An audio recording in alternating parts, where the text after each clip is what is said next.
Good morning, class. We are looking at Module 3, Pre-Calculus, Chapters 5, 6, 7, Chapter 5, Trigonometric Functions, Chapter 6, Periodic Functions, Chapter 7, Trigonometric Equations and Identities. We are looking at Chapters 5 and 6, Trigonometric and Periodic Functions, answering the following questions. It's all about conversion. The first few parts, 315 degrees to radians. So what is it that we have? The easy formula to use is the relationship between D and R. D stands for degrees, R stands for the radians. As you know, 180 degrees equal to pi. So D over 180 equals R over pi. So any of them missing, you find it by putting what's given. In this case, what is given? D is given as 315. So if you put the 315 here, so 315 over 180 equals R over pi. So multiply both sides by pi. So if you want, you can even start with that as 315 over 180 equals R over pi, and then get this. Either way. The rest is basic algebra. 7 pi over 4 is the final answer. For part B, now we have the R. We are going to replace the R with 9 pi over 5. Therefore, we have to multiply both sides by 180. So D becomes 180 times this number divided by pi. Or you can basically multiply degrees by pi over 180, radians by 1 over 80 over pi, because these two are equivalent. And so you simplify by getting rid of the pi, obviously. And 180 and 5, they cancel each other. If we want to write this, we would say, okay, pi goes away, and 180 and 5, they result in 324 degrees. Normally, when it involves pi, it makes life easier. If it's not, such as this example, you still follow the same process. So radians, so you got to replace the R with 3. That means you got to multiply both sides by pi, if you will. So times 180 over pi. And so you get 540 over pi. At this point, you don't get a nice rounded number like the previous one, 171.89 degrees. At this point, perhaps I want to remind you that we have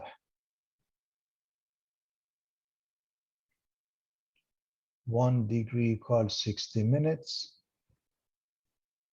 1 minute equals 60 seconds, if you wanted to make a conversion. The next one is asking for the exact value of 14 pi over 3, sine of 14 pi over 3. Now, sine is one of those functions which is a periodic function with the period of 2 pi. Therefore, theta plus 2k pi, in some texts we use 2n pi, okay? And n and k are simply integers. In that case,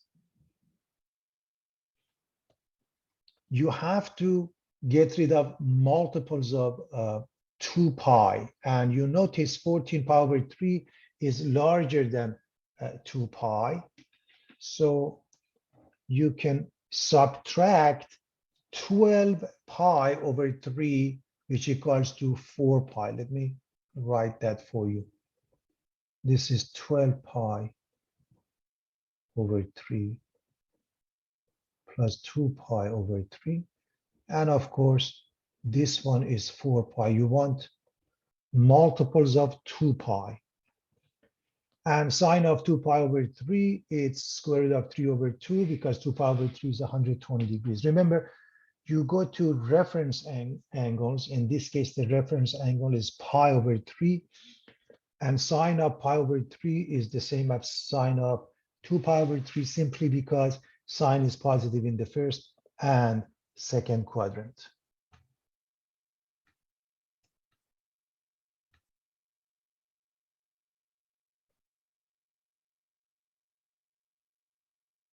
Name the quadrant that contains the terminal point of the arc t equals 2. As always, answer must be justified. So why don't we look at this unit circle, x squared plus y squared equals r squared. And notice this is 0. This is a positive angle if we go counterclockwise. 0 degrees or 0 radians makes no difference. Pi over 2, pi, 3 pi over 2, and we go back to 0 or 2 pi. Now, everybody remembers that pi is about 3.14159, so we need to figure out those numbers. Let's also remind everybody of the unit circle that was mentioned, x squared plus y squared equals 1. Sine, by definition, is the y coordinate. Cosine, by definition, is the x coordinate. In other words,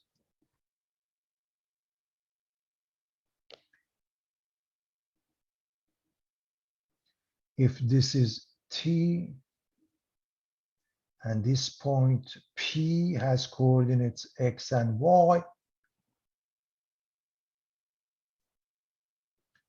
x is cosine t, y is sine t.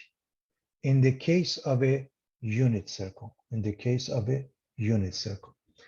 And tangent is defined as y over x. As long as we have those three, we can find the rest of them. So, for example, as far as tangent is concerned, everybody remembers the sine over cosine.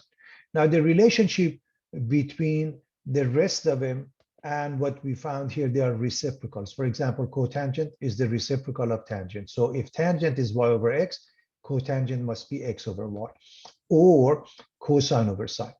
Cosecant is 1 over y, or 1 over sine. Secant is 1 over x, or 1 over cosine. I'm just reminding you about the relationship among trigonometric functions before we move on, since the unit circle is mentioned here. So pi is about 3.14 roughly. Pi over 2 is about 1.57, and 2 pi is 6.28. Therefore, let's write what's happening here. So if we are in the first quadrant, which is between 0 and pi over 2, that means between 0 and 1.57 radians. If we are in the second quadrant, which means between pi over 2 and pi, it's the same as 1.57 and 3.14 radians. A third quadrant between pi and 3 pi over 2 gives us 3.144.71. And finally, in the fourth quadrant between 4.71, which is 3 pi over 2, and 6.28, which is 2 pi. Therefore, when we go back to this question 2, we should figure out which one works out here. And obviously, number 2 is what? Between these two numbers. Therefore, the answer is quadrant 2.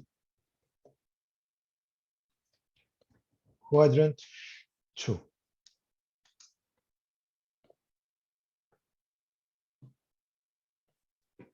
We want to find the exact value of cosecant. Again, cosecant, remember, is 1 over sine, and you have to take out multiples of 2 pi. 11 pi over 2 is larger than 2 pi. So if you said it's 8 pi over 2 plus 3 pi over 2, it works. So it's the same as cosecant of 3 pi over 2. And so it becomes 1 over sine of 3 pi over 2. By the way, the reference arc is pi over 2, which means ultimately sine is whatever this one is, including considering the sign of positive or negative. Needless to say, this is pretty straightforward. Remember, sign is +1 here and -1 here. By the way, before we move on, it's very important to understand a pair x comma y. X is represented by cosine, y is represented by sine, and it helps memorize the values. For example, cosine of 0 is 1, sine of 0 is 0. When you go up here, cosine of pi over 2 is 0, sine of pi over 2 is 1, and you can figure out the rest. Just to refresh your memory, because it is helpful to know that. Determine the length of arc of a circle and area of a sector, which is formed by the following. Central angle of theta equals 1/2 radian and r is 10 meters. So first of all, you have a circle like that. This distance is the arc length, s equals r theta. This area is the area of a sector, 1/2 r squared theta. The justification is very simple. Remember, the circumference of a circle is 2 pi r, and the area of a circle is pi r squared. We can easily see the proof here. So if s is r theta, all we have to do, replace it. By the way, theta is always in radians. If it's given in degrees, we change it so. And so replace the r, replace the theta, and the answer is 5. And you look at the units here, meters, and the answer is 5 meters. Area is 1/2 r squared theta. Plug in. 1/2, 10 squared times 1/2, so that's 100. In essence, divided by 4, or 25. And the units, the same units as the area, meters squared, because of this actual r squared. Now, if we are looking at basically the same type of question, but theta is not in radians, it's in degrees. The point of this question is you must change this into radians before you move on. And I think everybody knows 60 degrees is pi over 3. And practically you're done. It's the same as part A. Now plug into these two equations.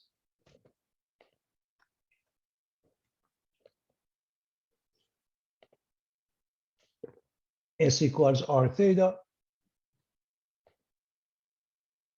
Now this is the precise answer. When you answer a question, you want to see how they want it. If they want a precise answer, you leave it like that. If they want it with decimals, however many decimals they ask you, and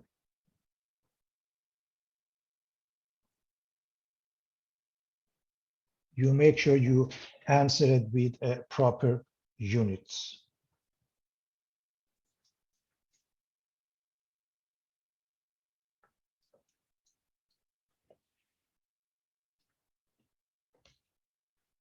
One half r squared theta. So 1/2 25 times pi over 3, which gives us again an exact answer here.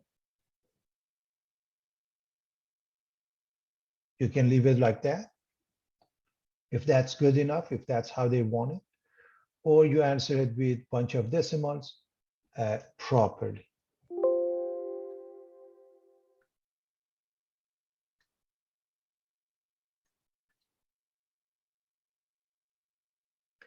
I want to make sure to have the right units here.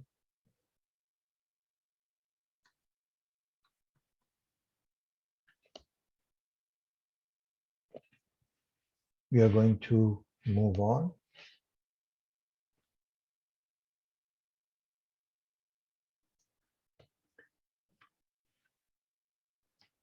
Each wheel of a car with a radius of 15 inches makes 3 revolutions per second. 3 revolutions per second. How fast is the car moving in miles per hour? In other words, we want the linear velocity. This is angular velocity in essence. So here's, to refresh your memory, we are looking at S equals r theta. Linear velocity is defined as distance over time. The distance we cover is S over time. Angular velocity is the total amount of angle over time. So the same type of definition. So distance over time, velocity, linear velocity, angle over time, angular velocity. So this would be S over T, angular velocity would be theta over T. And this will always be in the form of RPM, would be 2 pi times RPM, revolutions per minute. It may be given as RPS, revolutions per second, the whole revolution. Remember, the whole revolution covers what? 2 pi radians. So a revolution must be multiplied by 2 pi. Remember that. And now, if V equals S over T, we can replace the S with R theta. It becomes R, and we're going to separate theta over T, which is omega. Therefore, the relationship is V equals R omega. So simply put in this question, in order for you to find the V, linear velocity, is multiplication of R by omega. Now here's the omega, but it's RPS. Remember, this was RPM, standing for revolutions per minute. This is revolutions per second. We say it's RPS. And in both cases, we have to multiply by 2 pi. This becomes radians per minute. This becomes radians per second. So you are writing the given. R is 15 inches, omega is 3 RPS. We need the linear velocity. So in other words, we are translating the question as to what we need. This is the given.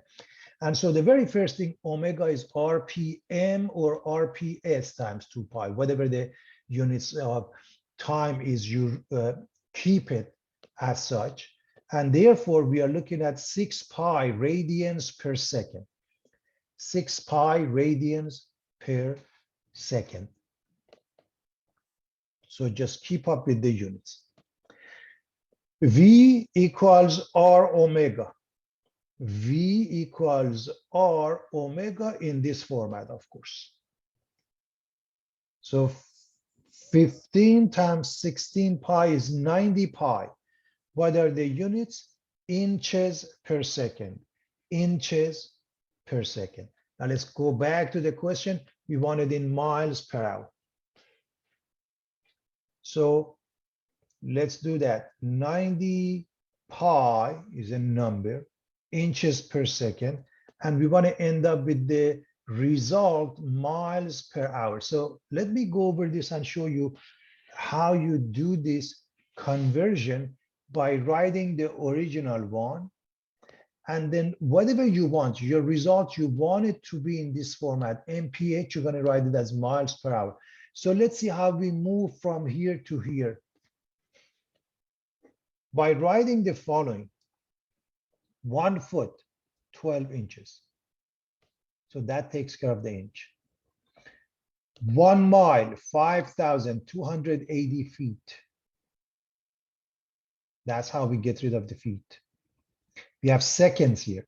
60 seconds in 1 minute. So that's how we get rid of the seconds. But we want it in hours. And 60 minutes in 1 hour. Again, what I want you to notice is the following. Each and every one of the following. This is equivalent to 1. 1. 1.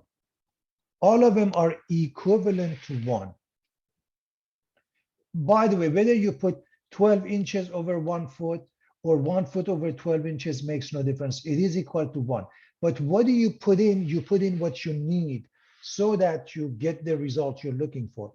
Again, notice this one will cancel out this one will cancel out this one, and you move on. Everything cancels out except miles an hour. So you got your units.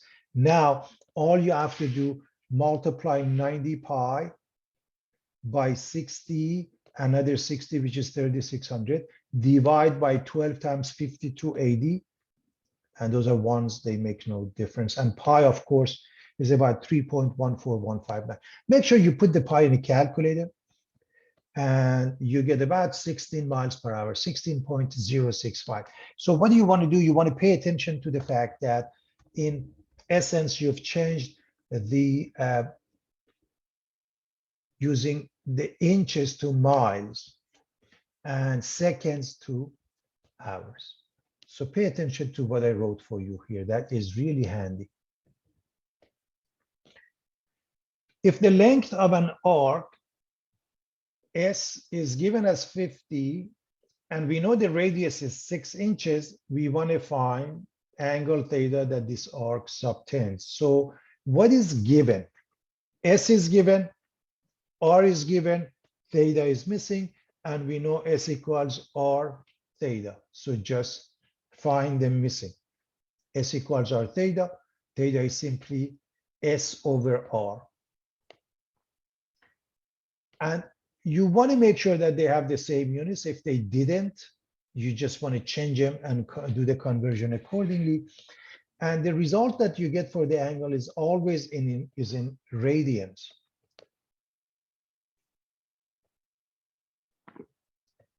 We want to find the area of a sector formed by the central angle. A equals 1/2 R squared.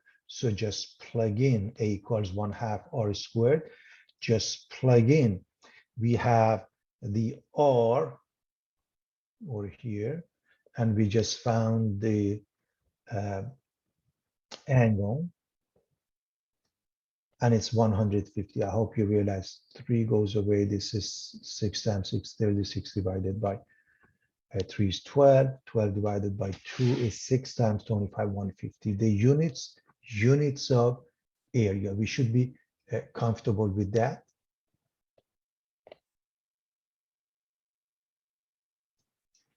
We want to find the linear velocity of a cylinder with a 2 feet radius that is spinning at 450 RPM, 450 RPM, revolutions per minute. So let's see what's given.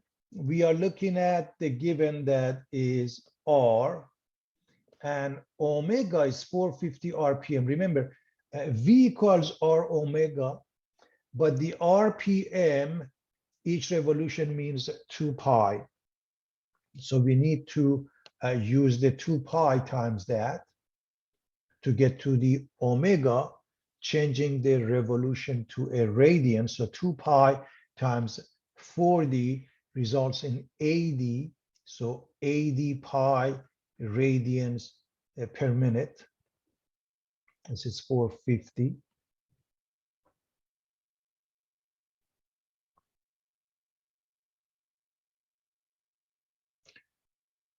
Let's change this to 40 for it to work. If it's 450, it'll be a different story, everybody. So let's change this to 40. If it's 450, because I worked it out with 40.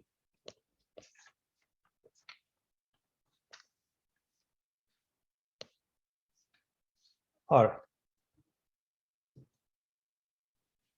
And so we end up with V equals R omega, 2 times 80 is 160 pi. And now we use a calculator with a bunch of decimals. We use a calculator with a bunch of decimals.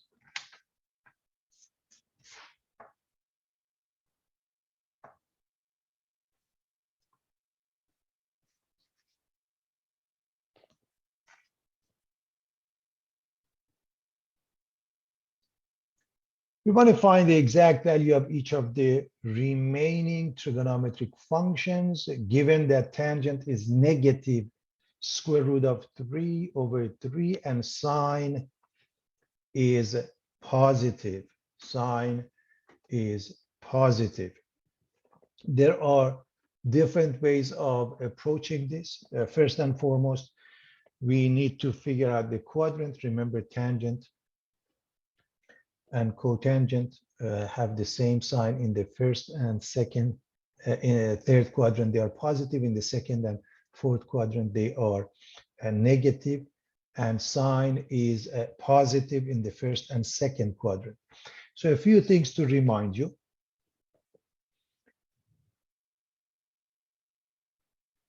Unit circle, the formulas that we have seen, and the fact that tangent is negative and sine is positive puts us in the second quadrant. So remember, in the first quadrant, by the way, as long as we know sine and cosine are positive here. So S and C are positive here. And of course, you can figure out the rest because remember, tangent is the ratio of sine and cosine. Both of them are positive here. Whereas here, sine is positive, cosine is negative. In this case, both of them are negative. In the fourth quadrant, sine is negative, cosine is positive. And as far as tangent and cotangent, they are positive when they have the same sign, when sine and cosine have the same sign. In other words, I hope you notice that sine and cosine have the same sign here, so tangent and cotangent are positive because tangent is the ratio of sine over cosine, cotangent is the other way around. If they have the same sign, tangent is positive, so is cotangent. So this is it, and you can use either the reference angle 5 pi over for 5 pi over 6, the reference angle is pi over 6, everybody. And you should know that pi over 6 is one of those common arcs. We should know everything there is know about that. Or you can use any of those formulas, or the formulas other than that, we add more identities such as Pythagorean identities. So with that being the case, if we want to use this methodology just for practice, then we have to figure out X and Y. We are looking at the second quadrant, and tangent is Y over X. We can say square root of 3 over minus 3y, because at top here, the Y is positive. So that means the choice of Y must be positive square root of 3.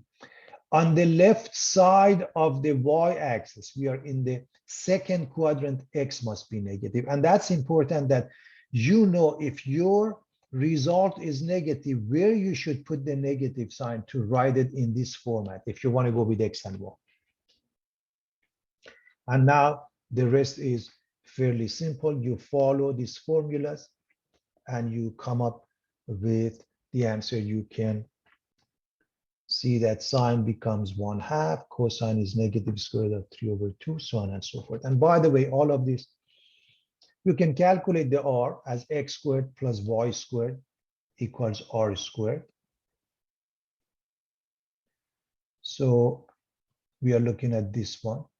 So you can say minus 3 squared plus square root of 3 squared to find the R if you want. And I'll leave it for you to finish that. That's pretty straightforward.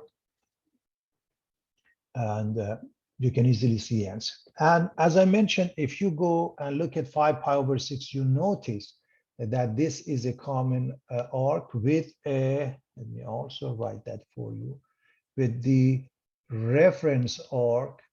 By the way, some places, some texts, they use theta sub r. Some text theta prime. Some text theta hat. This is all reference arc, which is pi over 6. So let me write that. And what it means is all of them will take the value of, trigonometric functions of pi over 6, but you have to be conscious of the sign. For example, Sine is the same as sine of pi over 6, and it's 1/2, and it's positive. When you look at cosine, cosine of pi over 6 is square root of 3 over 2. However, remember, cosine is what? Negative, so minus square root of 3 over 2, and you can write the rest of it. I hope everybody's okay with that. And by the way, you can see that this is 9, this is 12.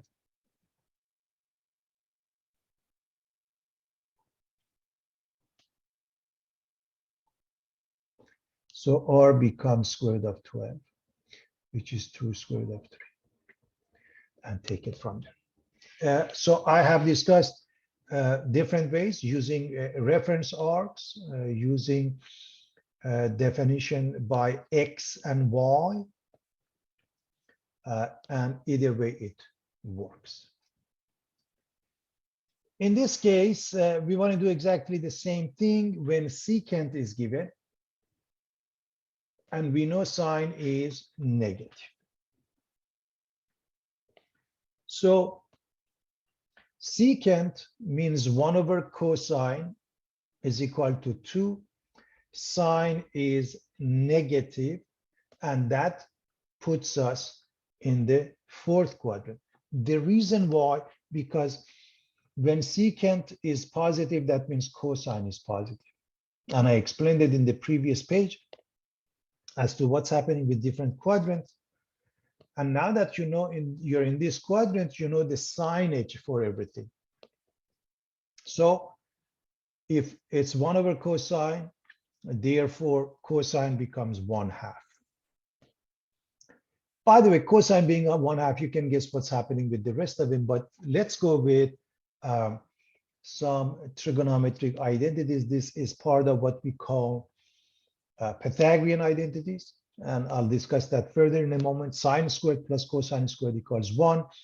When you have that, it's important to know, then you have sine squared is equal to 1 minus cosine squared. Let me just write a couple of formulas for you. So when you have this, you should know sine squared is 1 minus cosine squared, and cosine squared is 1 minus sine squared. And what else? Sine, let's say, yes, sine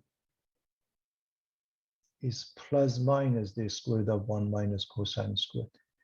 And you figure out the sign, whether it's positive or negative, based on the quadrant it belongs to. So we are in quadrant 4. When we work it out, check it out, we end up with plus minus the square root of 3/4. And we are dealing with the 4th quadrant where sine is negative.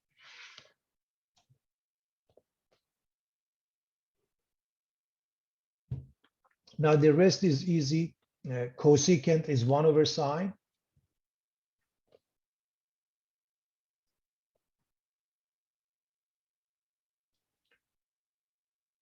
I'm assuming going from here to here is not a big deal for anybody, or realizing the 4 becomes 2. Tangent is sine over cosine.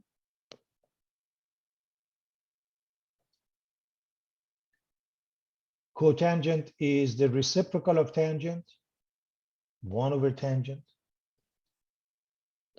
And it's a good practice when you're done, you rewrite the whole thing in some sort of an order, so it's easy for everybody to follow. You can use x squared plus y squared equals 1, the unit circle to get to the answer, and the formulas that were mentioned. For example, tangent is y over x. You can use identities, or just follow the instruction if specifically they ask you by which method. As far as I'm concerned, any method will do. We want to simplify this, so we start replacing the secant with 1 over cosine, And the reason we do that, because pi over 4 is a common arc, and we know cosine, the same as sine of pi over 4, is square root of 2 over 2. Cotangent, the same as tangent, is simply 1. And so it's 2 over square root of 2, which simplifies to square root of 2. Secant pi over 4 times cotangent pi over 4.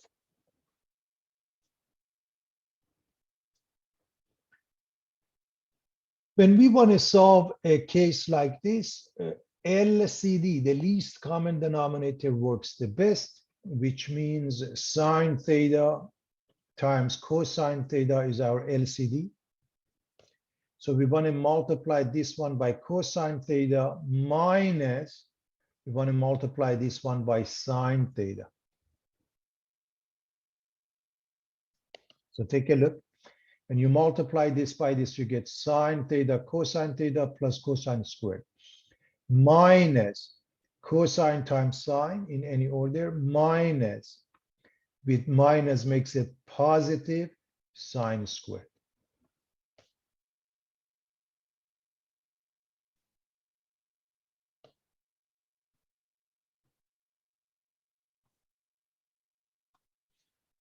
Sine theta cosine theta minus sine theta cosine theta, they cancel each other, and we end up with sine squared plus cosine squared at top. Pythagorean identities, this was mentioned before. If you divide by sine squared, you get 1 plus cotangent squared equals cosecant squared.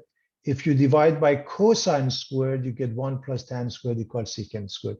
These are known as Pythagorean identities. Sine squared plus cosine squared equals 1. 1 plus tan squared is secant squared. 1 plus cotangent squared is cosecant squared, and those are extremely important. Therefore, your numerator simply changes to 1. You can cut this into two fractions, 1 over sine, 1 over cosine, and we know this one is cosecant, this one is secant, and this is our final answer.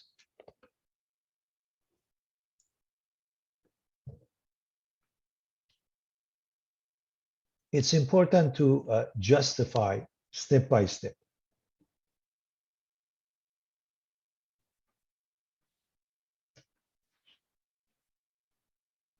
Again, reminding you of the Pythagorean identities, so we can use it here. Sine squared plus cotangent squared plus cosine squared. Notice that this is equal to 1. So let's put them next to each other and change it to 1.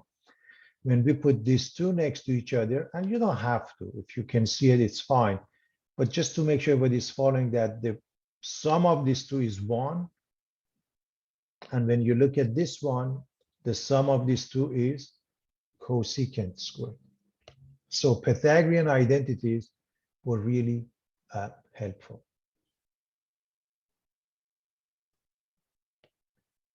You want to multiply these two, and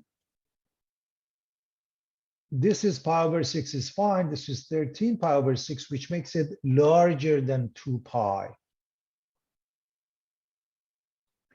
So it's 12 pi over 6 plus pi over 6. Why 12 pi over 6 is important? Because it's 2 pi. It's multiples of 2 pi. And so we're going to change it to pi over 6. Secant is 1 over cosine. So cosine times secant is the same as cosine divided by cosine, which is equal to 1.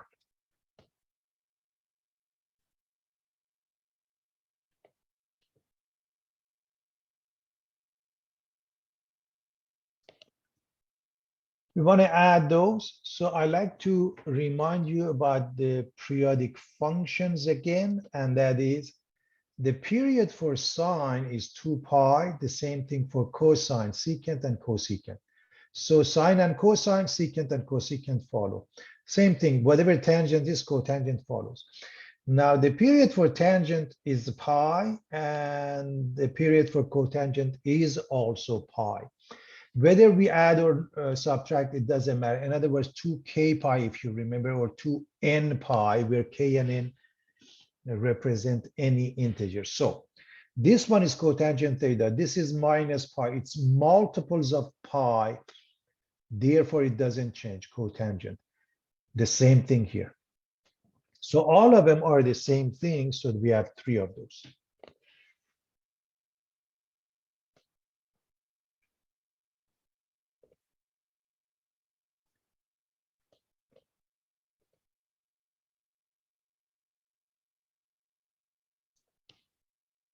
We want to graph this function y equals negative sine pi over 3x plus 4. And to do that, I want to remind you about graphing sinusoidal functions in general. Of course, we're interested in finding the amplitude, period, intercept, phase shift, all of the above.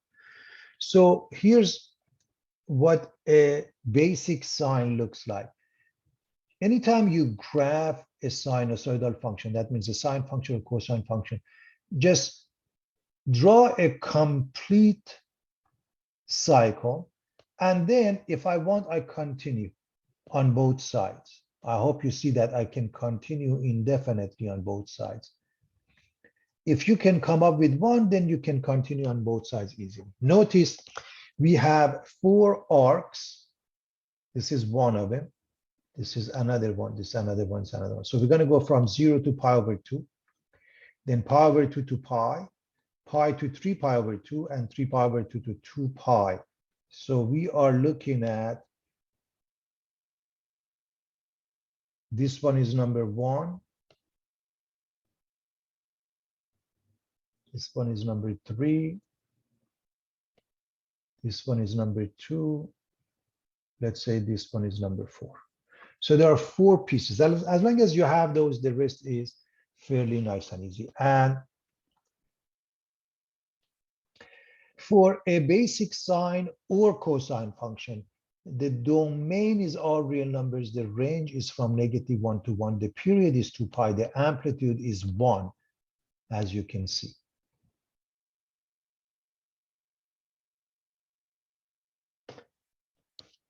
All right. So that's a basic one. But what happens when you're dealing with this? It's important if you look at this one, and by the way, it's different text, they may use different variables, it doesn't matter. You see, this b has to come out. So you factor out the b here. Now, here's the amplitude, here's the phase shift, assuming this is a positive x minus that positive value shifts it to the right, and plus d moves it up and down. If d is positive, up. If d is negative, down. Now, what is the period? Let's go back here. The period was 2 pi when it was sine of 1x. Now sine of what? B times x. So divided by b, that would be the period. 2 pi over b, amplitude doesn't change. Phase shift, we have shifted by c over b, depends on the sign. If c is positive, we've moved it to the right. If it's negative, to the left. The good is old stuff for transformation that you have seen and you are familiar with. So let's graph this by figuring out all of the above. So it's pi over 3x. Because there is nothing else in the parentheses, you don't have to do anything about that. Okay. The amplitude is this. The period is 2 pi divided by that. And in some texts, they call it b. In some texts, they call it omega. That gives us number 6. And I don't see anything else there, which means there is no phase shift. It doesn't move to the right or left. So now this is the period. Remember the 4 arcs? We're going to cut this into 4 pieces. So we're going to divide this by 4. Gives us 3 halves. There is no phase shift. We start from 0 and we go to 3 halves for the first arc, 0 to 3 halves. And then we move on to the second and third and fourth. Notice what happens. 0 to 3 halves. Look at just the first one. The reason it starts from 0, it's because of the phase shift is 0. Now 3 halves, add 3 halves. Now 3, now for 3, add 3 halves. Now 9 halves. For 9 halves, add 3 halves. So what you can do, you can make this also the vertical shift of whatever it is, positive 4 units up. So what you can do, you can do all of that and then one cycle. If we didn't have this negative 1 cycle like that, otherwise it flips over. So I want to show you this concept, maybe actually on a different page. Let's just finish it this way, just the way it is. Now, you can therefore plug in all those values, plug in 0 into this function. Sine of 0 is 0, gives you 4. Then the next number is 3 halves or 1.5. Do the math all the way to the end. So now you have a bunch of pairs, and those are all endpoints of those 4 arcs that were mentioned.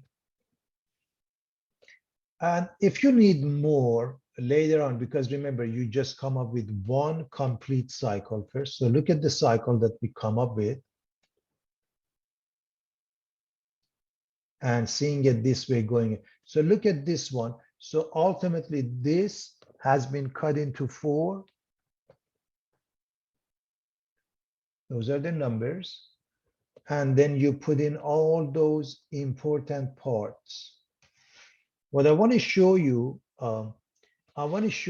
where before you come up with this and this graph, a slightly different method. It's very close, but I find that making life fairly simple. So let me show you a slightly different method. Bear in mind, we have this part. We know the 4 units up.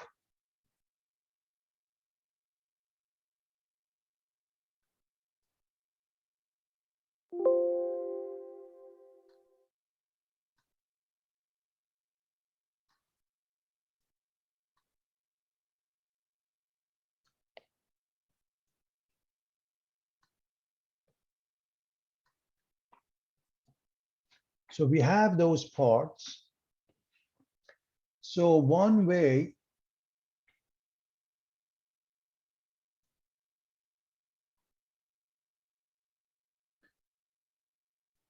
is to say this is X, this is Y.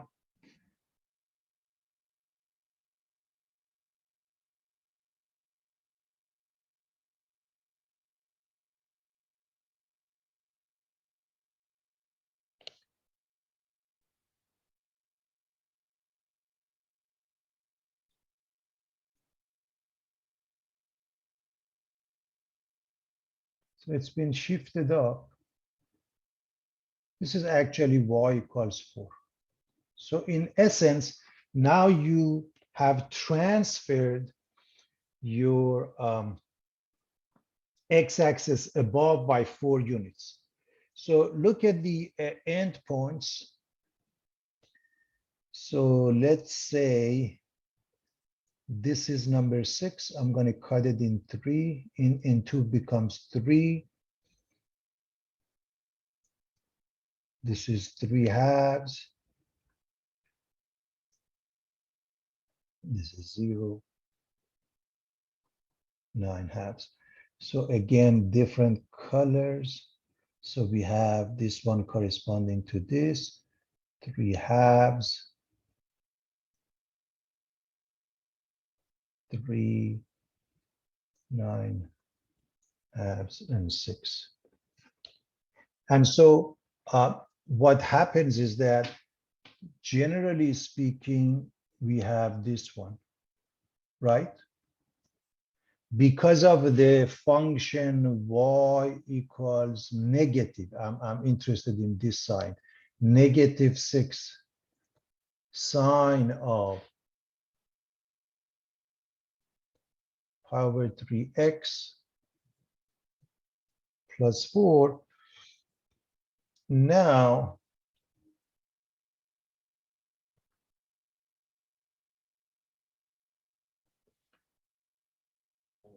this flips over.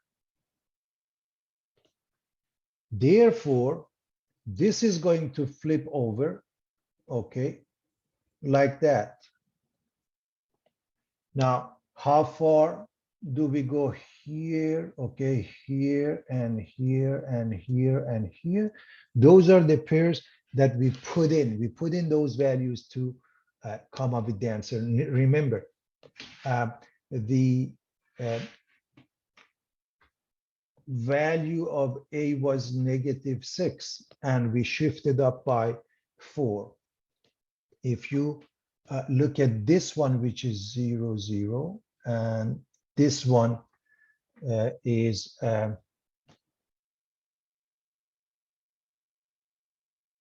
power to 1. Now 0, 0 takes place at 0, 4. Now pi over 2 changes to 3/2 and -2. So somewhere here, this is not two-scale class. Somewhere here, this one has the coordinates 3/2, -2.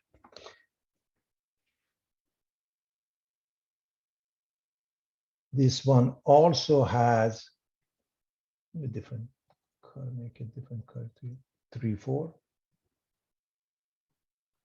By the way, this is also 6, 4. So maybe easier to write those 3 first, and then the maximum and minimum value. And what about this one? This is 9/2. And then remember that -6 in the positive side is +6, because we are looking at this amplitude with this 4 makes it 10. So it may be a different approach, may make it a tad easier. I don't know. You decide what you want to do with this information. I hope this also helps.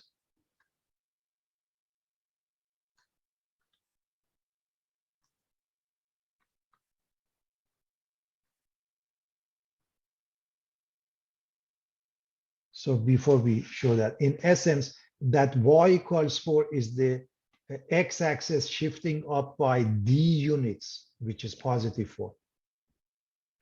Then your sign is flipping over and you make up 4 arcs, and each one, the endpoints, you should know where they go, max and mean, and that's a graph. And if you continue on both sides, this is what you get. So this is one way to approach that. Let's look at this case, and we are dealing with the cosine. And just remind you that when you're looking at a general shape of a cosine looking like that.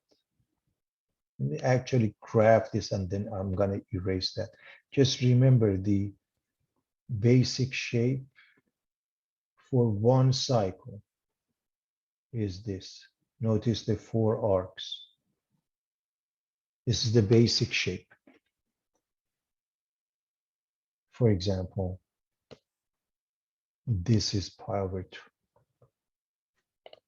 This is pi -1. This is 2 pi +1. So this is a cosine. So we should know that. And again, the 4 arcs. this one, this one, the third one,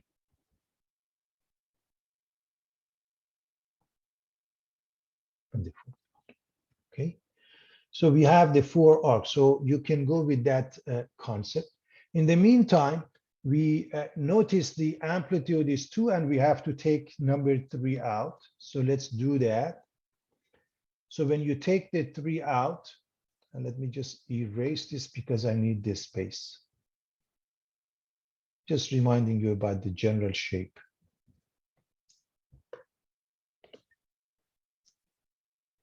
The amplitude is 2. The absolute value of the number sitting in front of cosine. And now we can calculate the t by dividing 2 pi by 3, and the phase shift is minus pi over 6. So t is 2 pi over this number. And this is positive pi over 6, excuse me. So phase shift is negative pi over 6. We are going to divide this by 4. Remember, 4 arcs. Divide by 4. Resulting is in pi over 6. So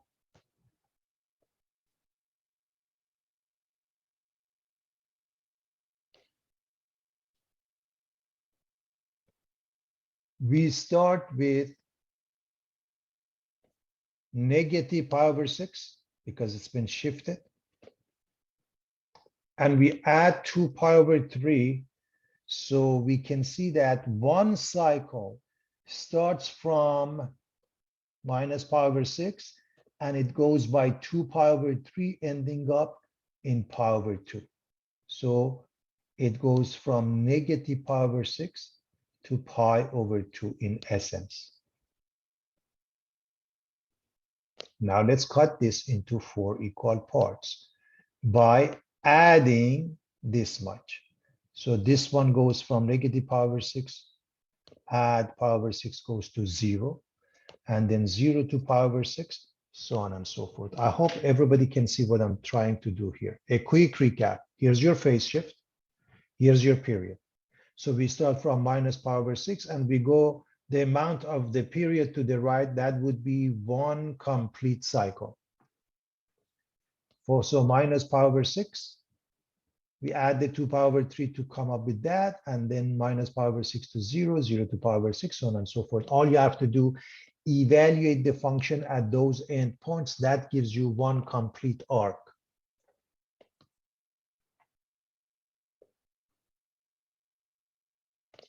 Just for the sake of argument, if you plug in minus pi over 6, that becomes 0. Cosine of 0 is 1. That gives you 2.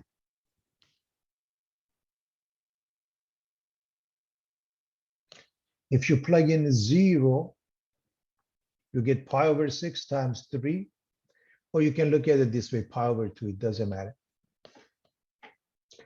And cosine of pi over 2 is 0. 2 times 0 is 0. So those are the 2 values I showed you. You can see the rest of them, and all you have to do, plot those pairs. That's all you have to do. That is 1 complete cycle. We started from negative pi over 6, and we did it like that. 1 complete cycle, everybody. And of course, going on both sides indefinitely, you can do it like that.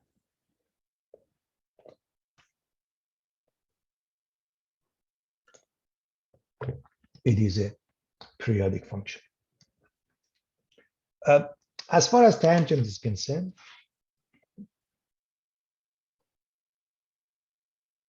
let me remind you, in general, just think of it as far as the shape, by no means this is 2-scale class. A tangent looks like almost y equals x cubed. That's what I tell everybody, because that would help me remember the graph. Looks like that. It goes through 0, 0. The period is pi, and x equals minus pi over 2, x equals pi over 2. Those are the vertical axes. So that would be a general case, y equals tan x. Now, of course, if you have a different period, and in this case, of course, t is pi. Okay, now let's take a look at this example. So the very first thing we need to figure out is to find the period. T, in the case of a tangent and cotangent, is pi divided by this number. Again, let me erase this. We need the space, everybody. So that's the first step, giving us 2 pi. So instead of negative pi over 2 to pi over 2, we're going to go from negative pi to pi, which results in x equals minus pi and x equals pi as our vertical axis. So domain x can't be n pi. Range remains the same, all real numbers, because the range for tangent is normally negative to positive infinity. Domain x can't be n pi over 2. I want you to know that. For this one, it has changed to n pi. And whatever x cannot be, that becomes vertical asymptotes. So vertical asymptotes, x equals n pi. In this case, x equals minus pi, x equals pi. We can also pick up a few easy points. When x is negative pi over 2,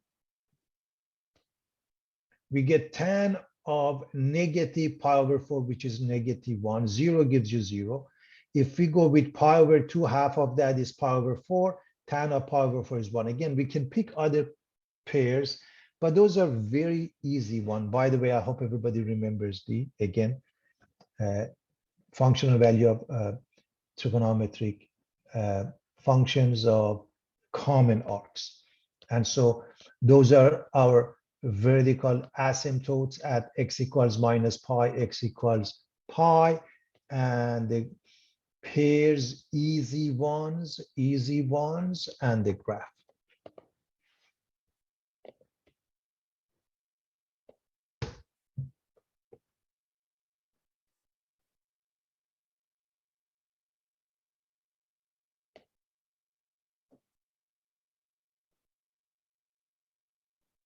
Cotangent, by the way, class goes from 0 to pi.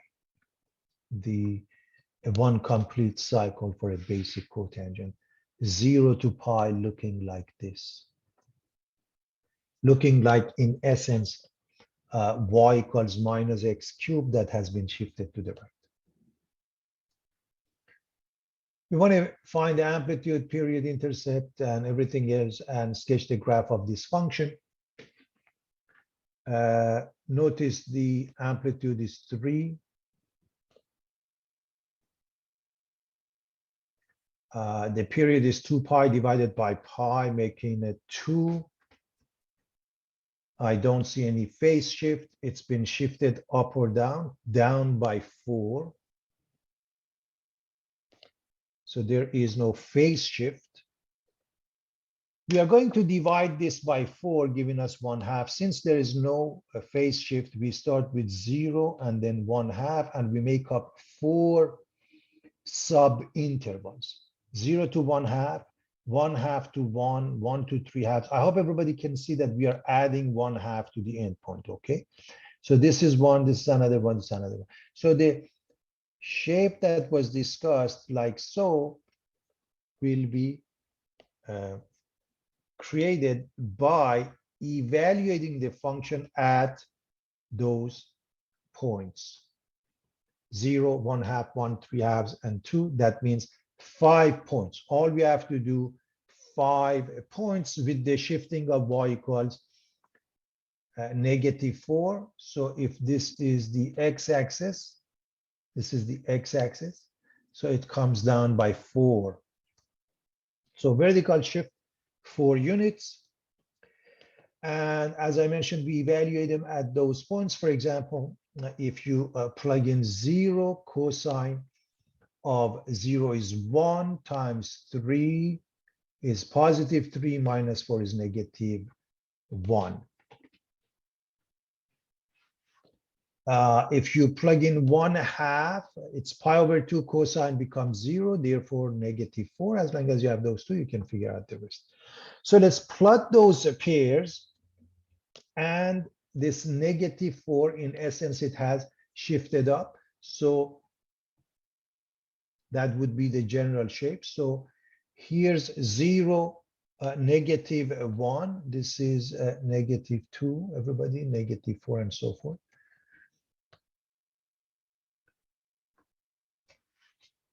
This is 1 minus 7. 1 minus 7, we are looking at this pair. We are looking at this last one, 2 minus 1, and the 2 in between, 1/2 and 3/2. 1/2 gives you negative 4, 3/2 gives you negative 4. I hope you see that those are like the x-axis that has been shifted. And so that's your graph. Easily you can come up with the graph.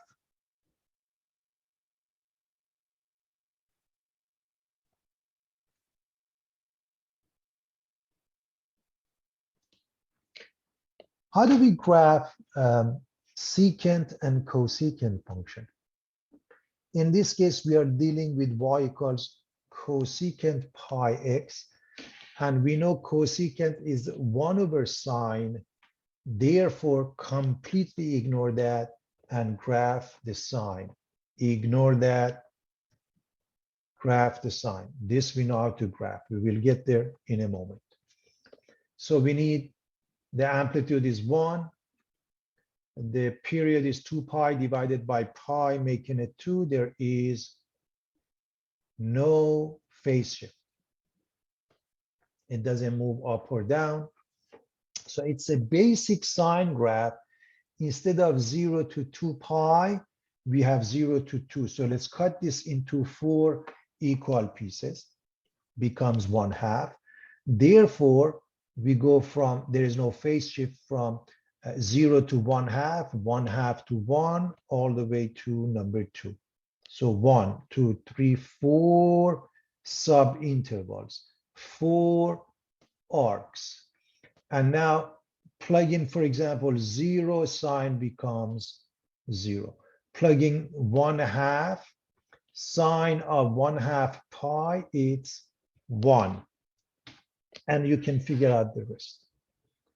So all you have to do, plot 1, 2, 3, 4, 5 pairs.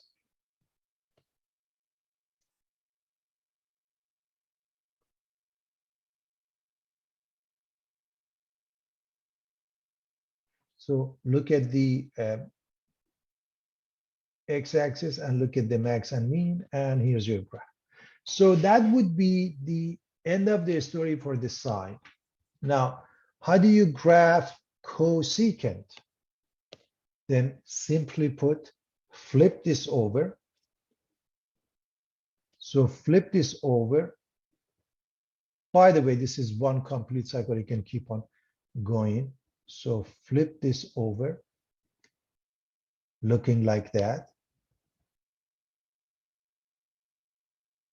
Domain x can't be n, range from negative infinity to negative 1 union to 1 union 1 to infinity. I hope you remember the range is a negative 1 to 1 for sine, or for that matter for cosine. For secant and cosecant, the range becomes anything except between negative 1 and 1.